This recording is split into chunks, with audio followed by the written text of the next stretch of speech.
ಮಳೆಗಾಗಿ ಕಾವೇರಮ್ಮೆ ಕೊಡವ ಅಮ್ಮ Kodava charitable trust ವತಿಯಿಂದ April 3ರಂದು Bhagamandala ಮತ್ತು ತಲಕಾವೇರಿಯಲ್ಲಿ ವಿಶೇಷ ಪೂಜೆ ಪ್ರಾರ್ಥನೆ ಮಾಡಲಾಗುವುದು ಎಂದು ಟ್ರಸ್ಟ್ ಅಧ್ಯಕ್ಷ ಎಂಬಿ ದೇವಯ್ಯ ತಿಳಿಸಿದರು.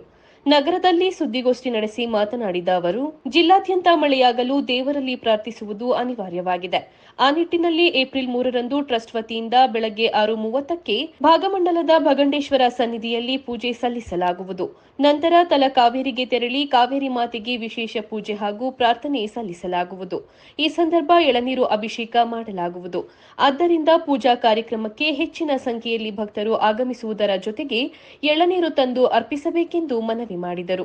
ಸುದ್ದಿಗೋಷ್ಠಿಯಲ್ಲಿ ಟ್ರಸ್ಟಿಗಳಾದ ಹಂಚೇಟಿರ ಮನು ಮುದ್ದಪ್ಪ, ಪಾಸುರ ಕಾವೇರಪ್ಪ, ಎನ್ಕೆ ಅಣ್ಣಯ್ಯ ಸೇರಿದಂತೆ ಮತ್ತಿತರರು ಹಾಜರಿದ್ದರು.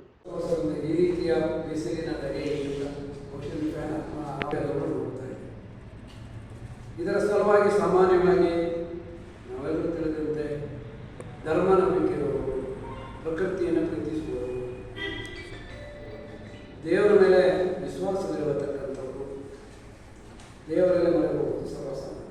ನಾವು ಕೊಡಗಿನಲ್ಲಿ ಬಹಳ ವರ್ಷಗಳ ಹಿಂದೆ 1924ನೇ ಇಸ್ವಿಯಲ್ಲಿ ಬರಗಾಲ ಬಂದಿದ್ದೇನೆ.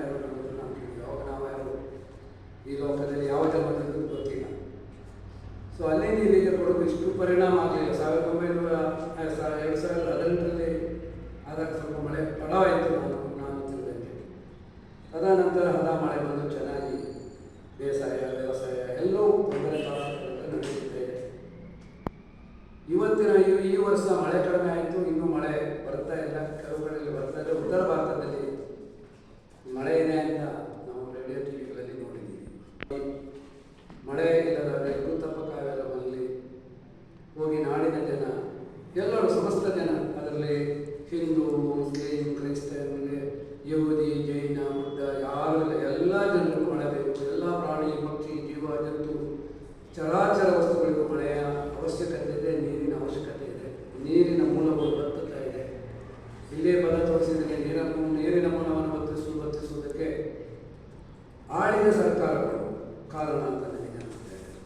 ಎಲ್ಲೂ ಕೂಡ ಮರಗಿಡಗಳನ್ನು ಉಳಿಸುವಂಥ ಕೆಲಸ ಮಾಡಿಲ್ಲ. ಕಡಿದು ಮಾಡುವುದು, ಕಡಿಯುವುದು, ನಾಶ ಮಾಡುವ ಕೆಲಸವನ್ನು ಮಾಡುತ್ತೆ. ಇವತ್ತು ನಿರಂತರವಾಗಿ ಅಭಿವೃದ್ಧಿ ಎಕ್ಸ್ಪ್ರೆಸ್ಸನ್ನು ನಡೀತಾ ಇದೆ.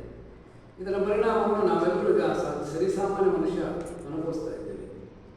ಇದೆಲ್ಲದಕ್ಕೂ ನಮಗೆ ಪರಿಹಾರಕ್ಕೋಸ್ಕರ ನಾಡು 3ನೇ ತಾರೀಕು ಭಗಂಡೇಶ್ವರ ಸನ್ನಿಧಾನದಲ್ಲಿ 9:30 ಗಂಟೆಗೆ ಪೂಜೆ ಮಾಡಿ ಅಲ್ಲಿ ಒಂದು ಪ್ರಾರ್ಥನೆ ಮಾಡಿಕೊಳ್ಳುವಂಥದ್ದು. ಪೂಜೆಗೆ ಬರತಕ್ಕಂಥವರು ಒಂದೊಂದು ಎಳೆನೀರನ್ನು ತಗೊಂಡು ಬಂದು ಎಳೆನೀರು ಅಭಿಷೇಕ ಮಾಡಿ ಭಗಂಡೇಶ್ವರನಿಗೆ ಪೂಜೆ ಮಾಡಬೇಕು ಅಂತ ಅಲ್ಲಿ ಅರ್ಚಕರು ಸಲಹೆ ಮಾಡಿದ್ದಾರೆ. ಅದರಂತೆ ಎಲ್ಲರೂ ಬರತಕ್ಕಂಥ ಎಲ್ಲ ವ್ಯಕ್ತಿಗಳು ಒಂದೊಂದು ಎಳೆನೀರು ಹಿಡ್ಕೊಂಡು ಬರಬೇಕು, ಅಲ್ಲಿ ದೇವರಿಗೆ ಅರ್ಪಣೆ ಮಾಡಬೇಕು ಅಂತ ಮನವಿ ಮಾಡಿಕೊಡ್ತೇವೆ. ಈ ರೀತಿಯಾಗಿ ಮಳೆ ಇಲ್ಲದೆ ತೊಂದರೆ ಪಡುವುದರಿಂದ ನಾವೆಲ್ಲರೂ ದೇವರ ಮನೆ ಹೋಗುವುದು ಸರ್ವಸಾಮಾನ್ಯವಾಗಿದೆ. ನಾಡಿನ ಎಲ್ಲ ಜನ ಎಲ್ಲವನ್ನೂ ಮರೆತು ಬಂದು ದೇವರ ಮನೆಗೆ ಹೋಗುವ. ಈಗಾಗಲೇ ಕೆಲವು ಬೇರೆ ರಾಜ್ಯದ ಕೆಲವು ಭಾಗಗಳಿಂದ ಜನ ಬಂದು ಪ್ರಾರ್ಥನೆ ಮಾಡ್ಕೊಂಡು ಹೋಗಿದೆ. ಕೊಡಗಿನವರಿಗೆ ಇನ್ನೂ ಬಿಸಿ ತಟ್ಟಿಲ್ಲ ಅಂತ ಅನ್ನಿಸ್ತದೆ. ನಮಗೆಲ್ಲ ಸ್ವಲ್ಪ ತಟ್ಟಿದೆ. ನಾವು ಈ ಭಾಗದಲ್ಲಿ ಅಭಿಮಾನಿಸೋಡಿ ಆ ಭಾಗದಲ್ಲಿದ್ದರೂ ಕೂಡ ನಮಗೂ ಕೂಡ ನೀರಿನ ಸಮಸ್ಯೆ ಸಿಗ್ತಾರೆ. ಇದನ್ನು ಪರಿಹಾರ ಯಾರು ಮಾಡೋದು? ದೇವರೇ ಮಾಡಬೇಕು. ಈ ಸಲುವಾಗಿ ಈ ಕಾರ್ಯಕ್ರಮವನ್ನು ಹಮ್ಮಿಕೊಂಡಿದ್ದೇವೆ.